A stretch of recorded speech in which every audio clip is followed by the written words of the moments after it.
Hi guys, welcome back to the channel, and today I want to give a quick sharing about the Endymion deck that I've been playing for a week as a totally new player, hoping this will help some player decide if this is the deck that they really want to go through and do they want to go through the learning process of playing this deck. Yeah. So before I start, if you are enjoying this content so far, do remember to like, subscribe and comment down below. Yep, so let's jump right into the sharing. Yeah, I guess it's a sharing. So overall, this deck I would say has a lot of burst potential, especially going second, because with Mighty Master you can actually like pop card as a spell effect. So most of the time your opponent won't be able to negate this, or they might not have read the Pendulum effect properly and didn't know that there's a destroy cards effect. Yeah, so most of the time we will be able to destroy maybe at least 3 of them, because itself is 1, and then maybe your the other skill has 1 more, and maybe your field card as well. So if there's more, you can actually pop like maybe 5 or even 6 cards on the field. Yeah, so this is one of your stronger card, and the monster effect allows you to negate a spell trap, and if this card has a spell counter on it, your opponent cannot target this card, or it also cannot be destroyed by opponent's card effect. So overall, a really very strong card. So I guess before I go into the individual cards, I'll have to say the learning curve of this deck is I won't say it's steep.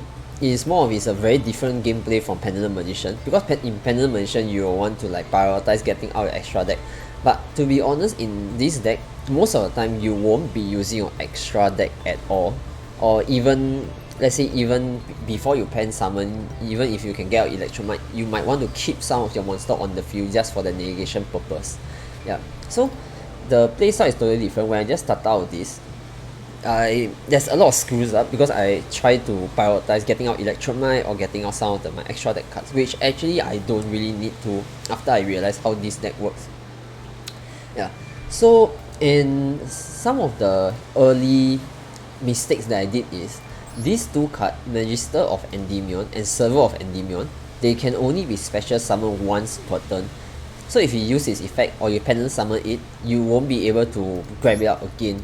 If I'm not wrong, these are the only two that has this restriction.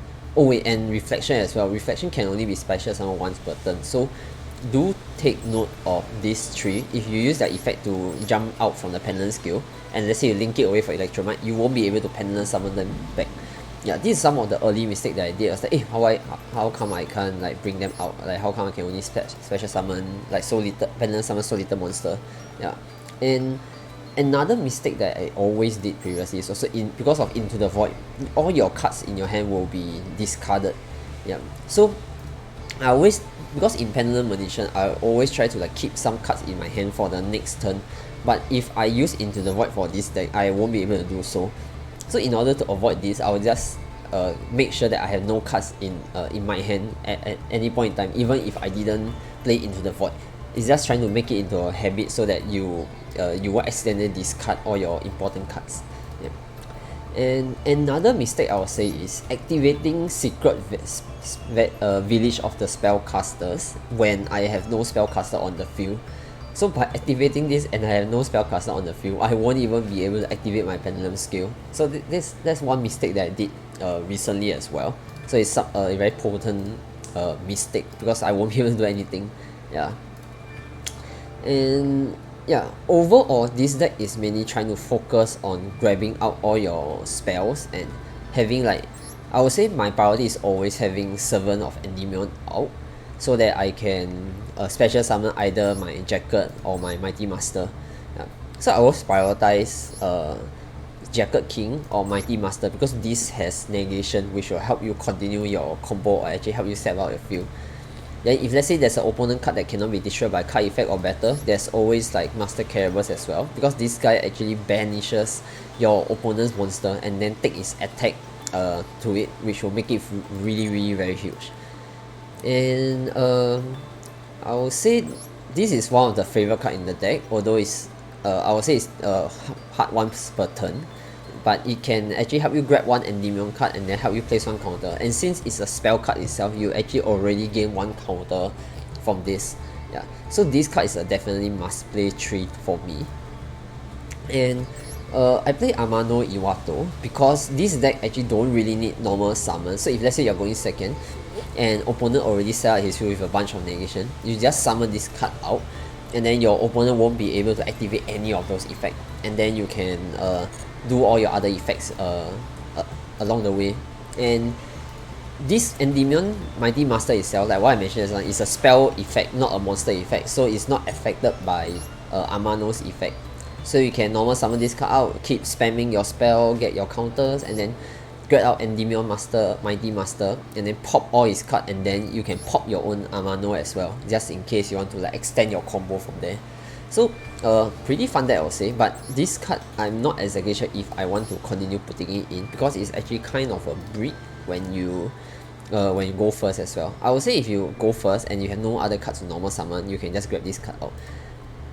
And another card that I will want to normal summon is actually the Magical Adapter, because this card can help you search for one level 1 spellcaster, which is your Beast Jacket. And then your Beast Jacket, I will also want to prioritize it. If I have it in my hand, I will try to normal summon it so that I can set Swans. All my other spell can give it spell counters, and this card can remove 3 spell counter and get out like 1 mythical beast, which is usually your Jacket King, to get a negation out. So yeah, if you realize I'm actually really mainly talking about the main deck, the extra deck is not a huge concern but still really useful. So some of the cards that I usually play is actually Absolute Dragon, because 2 of the Mighty Master, or 1 Mighty Master and 1 Astrograph, will give you Absolute, which will go into Vortex. And then later your Celine will be able to revive one of that spellcaster and from your graveyard, and then you can continue the combo from there.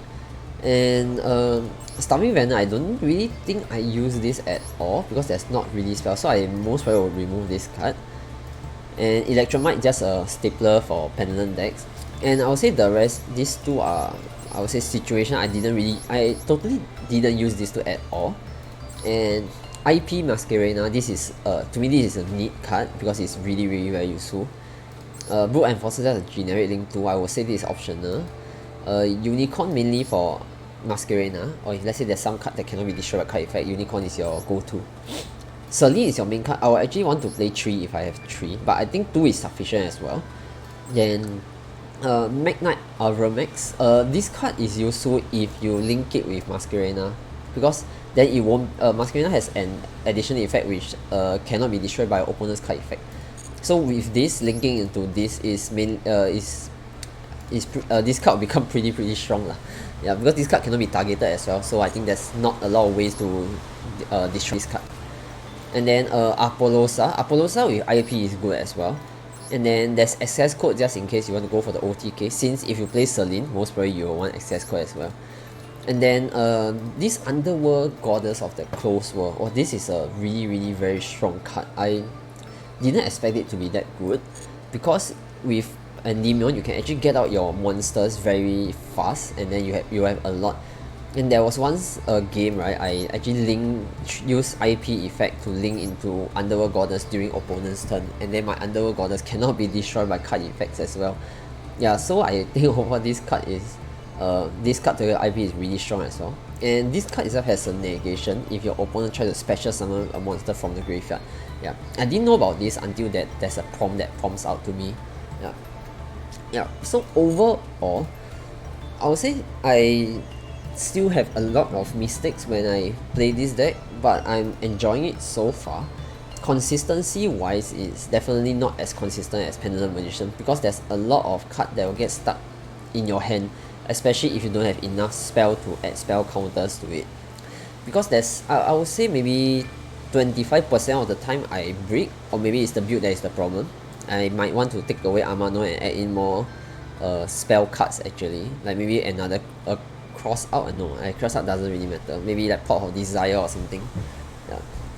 So overall, let me know what other variation are there. I think there's a spellbook one which I'm looking to try out, but spellbook has really very expensive card. Let me take a look. Yeah, spellbook itself, this guy is UR, and then there's this book that is UR as well. So, but overall, I think it's still good because it helps you spam. And then there's a Sky Striker combo as well, which gives you engage to Hornet to Kagari, and Kagari come back with another Hornet, which I think is pretty useful as well.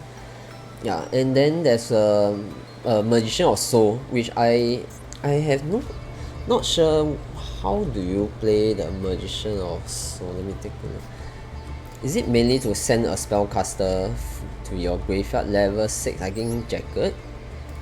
Yeah, maybe you can share with me in the comment section below on like how the Magician Soul works in this deck.